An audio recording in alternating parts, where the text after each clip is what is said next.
kalau kaum intelektual sekalian. Wah, gila gila gila gila gila gila gila. Luar binasa.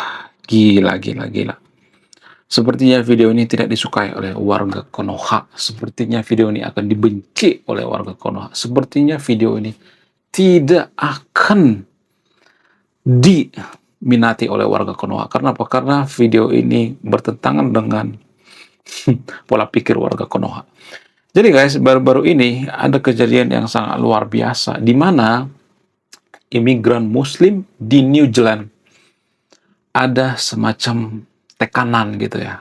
Ada yang mengatakan mereka itu diusir, ya. Ada yang mengatakan imigran Muslim di sana sudah terancam, ada yang mengatakan terjadi peningkatan Islamofobia gila-gilaan di New Zealand dan sebagainya. Jadi di video ini saya akan bongkar sampai ke akar-akarnya, apa penyebabnya, kenapa Islamofobia di New Zealand itu meningkat. Saya tidak akan berpihak pada siapapun di sini ya, disclaimer on ya. Saya benar-benar netral ya. Dari mana akar penyebab kenapa ada kasus Islamofobia meningkat di Eropa, terutama di New Zealand gitu? Apa alasannya? Alasan yang pertama itu, mohon maaf ya, saya tidak berpihak pada siapapun di sini ya. Adanya semacam teori konspirasi Islamisasi yang masif di Eropa. Ini masih teori konspirasi ya. Disclaimer, saya tidak mengatakan saya yang paling benar ya, atau saya yang paling suci ya. Jadi ini masih teori konspirasi adanya Islamisasi secara masif. Tapi apakah ini terbukti secara ilmiah atau tidak? Enggak. Ya, saya tidak berpihak ya. Saya tidak berpihak pada Kristen maupun Muslim. Sehingga ini mempengaruhi orang-orang New Zealand itu, mereka takut ya orang-orang New Zealand itu jadi beragama Islam gitu. Itu faktor yang pertama ya. Itu yang mempengaruhi ya. Itu pemicunya gitu, sehingga banyak orang New Zealand itu pergi atau turun ke jalan gitu, mereka menyuarakan ya, dan mereka menyuarakan untuk supaya mendeportasi gitu ya. Ada sebagian deportasi, ada sebagian lagi yang bertahan gitu ya, maksudnya imigran Muslim yang di sana ya. Tapi menurut data ya, ini data yang ilmiah, kasus Islamofobia di New Zealand itu meningkat ya, meningkat drastis gitu ya. Saya tidak berpihak pada siapapun, disclaimer ya. Mohon maaf bagi teman-teman Muslim dan teman-teman Kristen ya. Mohon maaf, saya tidak berpihak ya. Kemudian selain itu faktor daripada algoritma. Jadi algoritma juga mempengaruhi guys. Kalau kita benci dengan agama tertentu, maka video yang muncul itu adalah kebencian-kebencian terhadap agama tertentu. Kalau kita berpihak pada agama tertentu, maka video yang muncul itu adalah video-video yang berpihak terhadap kita. Jadi sama yang terjadi di New Zealand ini ya. Jadi ada semacam echo chamber gitu ya, atau echo chamber gitu. Jadi ini yang mempengaruhi orang New Zealand itu membenci agama tertentu gitu ya. Sehingga apa? Sehingga ada semacam perdebatan yang sangat sengit di media sosial gitu. Benarkah New Zealand itu akan diislamisasi atau tidak gitu. Jadi pengaruh daripada algoritma juga gitu ya. Internet sangat mempengaruhi ya. Sangat mempengaruhi gitu ya. Salah satu paling berpengaruh, itu paling cepet ya, videonya dipotong ya, bisa menyebar kemana-mana gitu ya. Nah, kemudian selain itu apalagi yang mempengaruhi? Politik ya. Jadi politisasi juga berpengaruh. Politik sayap kanan juga mempengaruhi gitu. Ya, sehingga apa? Sehingga umat Muslim yang ada di sana itu, mereka sebagian diusir, sebagian lagi masih netap di sana ya. Nggak semuanya umat Muslim jahat di New Zealand ya. Saya tidak berpihak pada siapapun di Cameron ya. Ada juga yang baik ya. Ya, itu dipengaruhi oleh pemerintah juga gitu ya. Pemerintah siapa? Pemerintah New Zealand ya. Mereka mendeportasi yang garis keras gitu. Ada juga yang garis keras di sana. Ada yang baik, ada yang garis keras, yang macam-macam ya. Tapi kita susah membedakan mana yang garis keras, mana yang baik ya. Itu yang jadi permasalahan.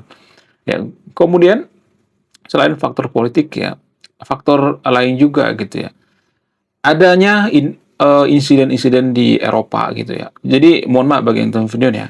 Saya tidak mengglorifikasi yang terjadi di Eropa ya. Adanya kasus-kasus kekerasan yang dilakukan oleh oknum-oknum umat Muslim itu juga pemicu gitu ya.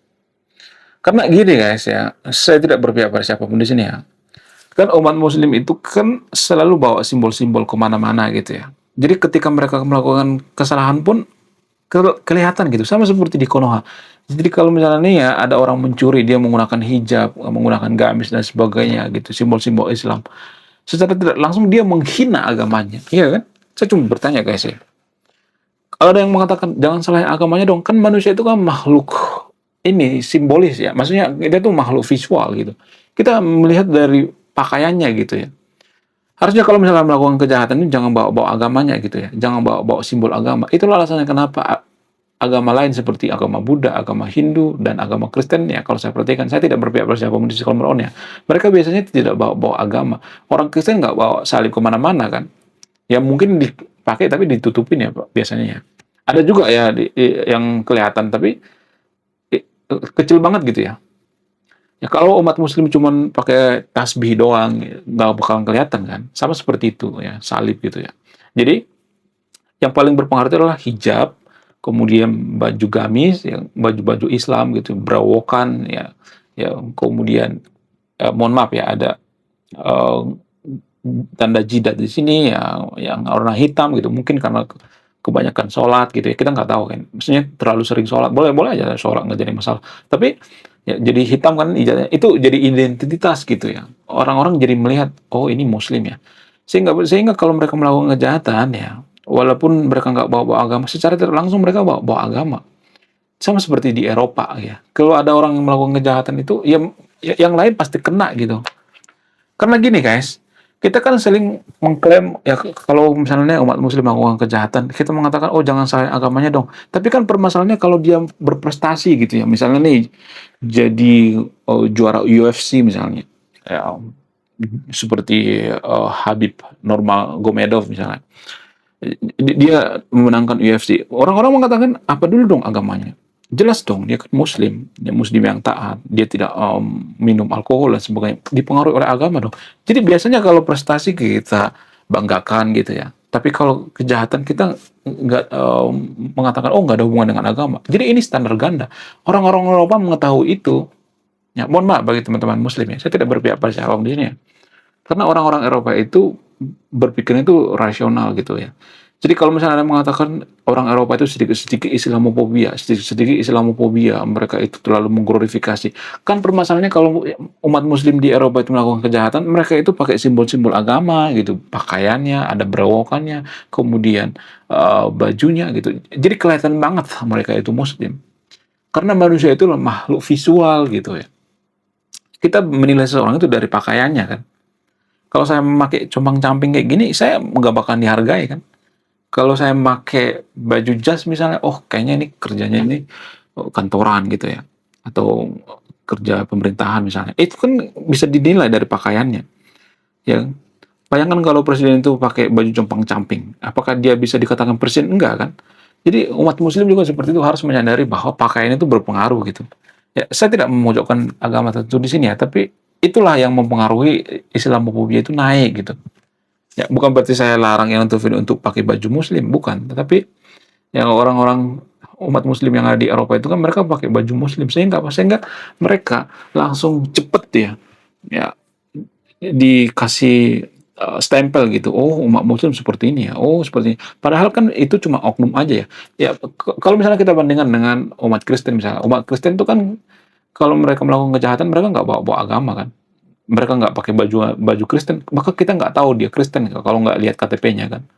Karena apa? Karena mereka nggak bawa bawa agama gitu ya. Ketika melakukan melakukan kejahatan, ya murni kayak karena masalah pribadi gitu ya. Jadi kalau umat Muslim kan langsung gitu ya. Cuman permasalahannya kalau umat Muslim melakukan kejahatan, kita mengatakan jangan bawa, bawa agamanya dong, jangan salah agamanya dong. Tapi ketika mereka dapat prestasi, dapat Nobel misalnya, kita akan mengklaim apa dulu dong agamanya, ya kan? Agamanya Muslim, ya kita kan dituntut untuk membaca, belajar, ya ikroh gitu ya. Bisa kan kita akan mengglorifikasi kan? Ya nggak semua tapi seperti itu ya, disclaimer on ya, nggak semua ya, disclaimer on. Tapi kalau kejahatan kita nggak mau gitu ya, nggak mau. Ya sama seperti di Konoha ya, ketika ada kasus di pondok pesantren, kita mengatakan bahwa oh itu dukun ya, kiai itu dukun ya. Semenjak kapan eh, orang yang punya pondok pesantren dukun? Ya, jadi kan ini namanya lari dari tanggung jawab dan orang-orang Eropa memahami hal itu gitu. Orang-orang Eropa itu bukan orang-orang yang bodoh, mereka orang-orang cerdas gitu. Jadi sekali-sekali marilah kita introspeksi diri gitu ya. Saya tidak memojokkan agama apapun di sini di disclaimer on ya. Jangan berpikir saya memojokkan agama tertentu. Enggak ya, saya tuh cinta kedamaian gitu ya. Kita tuh pengen toleransi gitu ya. kita tuh pengen damai gitu, aman gitu. Jangan sedikit-sedikit, oh kamu tuh misionaris C6 ya, kamu kamu tuh oh, sebenarnya Kristen yang menyusup gitu ya. Jadi selalu dicurigain gitu. Jadi jangan sedikit-sedikit curiga gitu. Harus apa? Harus ini dong ya. Harus introspeksi diri ya. Saya juga pengen umat Muslim di Eropa itu disayangi gitu ya. Tapi ya harus ini dulu dong ya, harus benar-benar introspeksi diri. Nggak ada orang yang bisa menyelesaikan masalah kita atau menyelesaikan masalah agama kita tuh kalau bukan kita yang menyelesaikan. Nggak ada. Harus kita. Ya, jadi intinya introspeksi diri. Mari kita introspeksi diri. Saya tidak mau menjauhkan siapapun di sini ya, di sekolah Meron ya. Semua punya kesalahan ya, baik kedua belah pihak ya. Punya potensi kesalahan gitu ya. Menurut kalian gimana? Coba tulis komentar ya. Saya tidak akan berpihak di video ini. Ada yang memutuskan. Apakah dalam ajaran agama itu diajarkan untuk introspeksi diri? Nah, ini yang jadi permasalahannya. Jadi, ada semacam kontradiktif ya. Ini hanya agama tertentu di Konoha ya, bukan semua agama ya di sekolah Meron ya.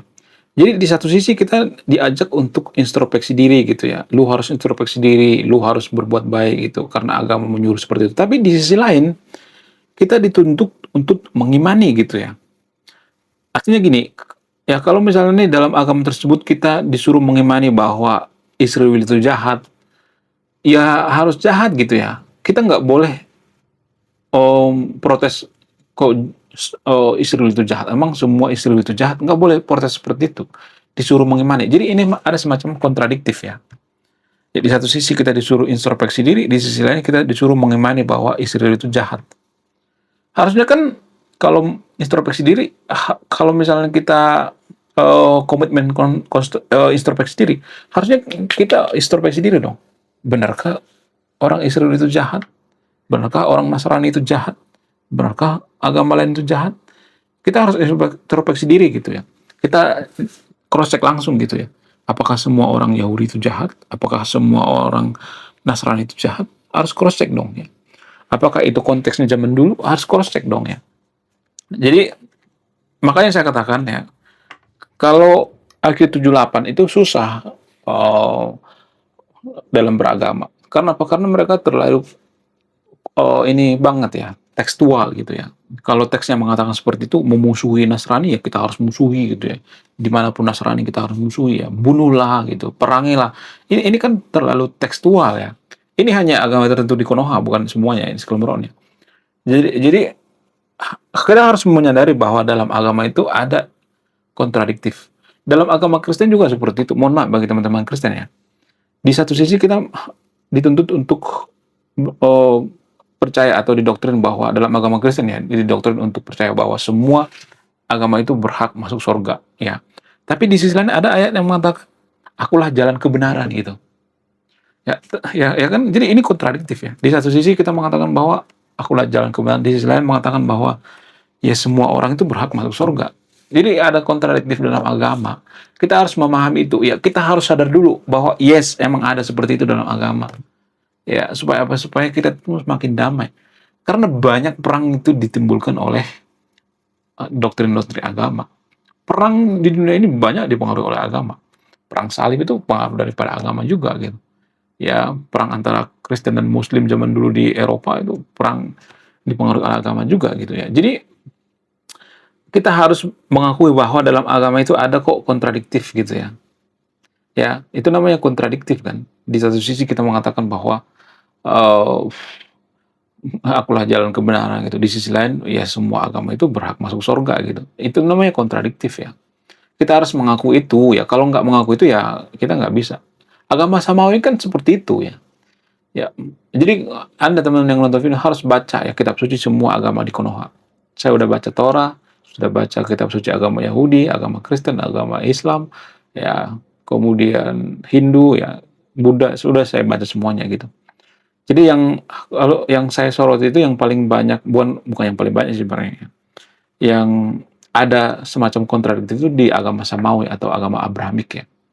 Saya nggak tahu ini apa penyebabnya, tapi yang AQ 78 kayaknya nggak cocok beragama Samawi. Karena ada banyak juga di sana yang harus dipahami secara dewasa gitu ya.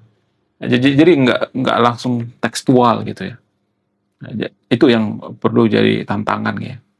Ini yang jadi permasalahan sebenarnya sampai sekarang ya. Saya tidak berpihak pada siapapun di sekolahnya. Ada yang memutuskan biar kita pahami gitu, ada sudut pandang lain gitu ya. Saya tidak mengajak yang untuk jadi agnostik atau ateis atau tidak beragama, enggak.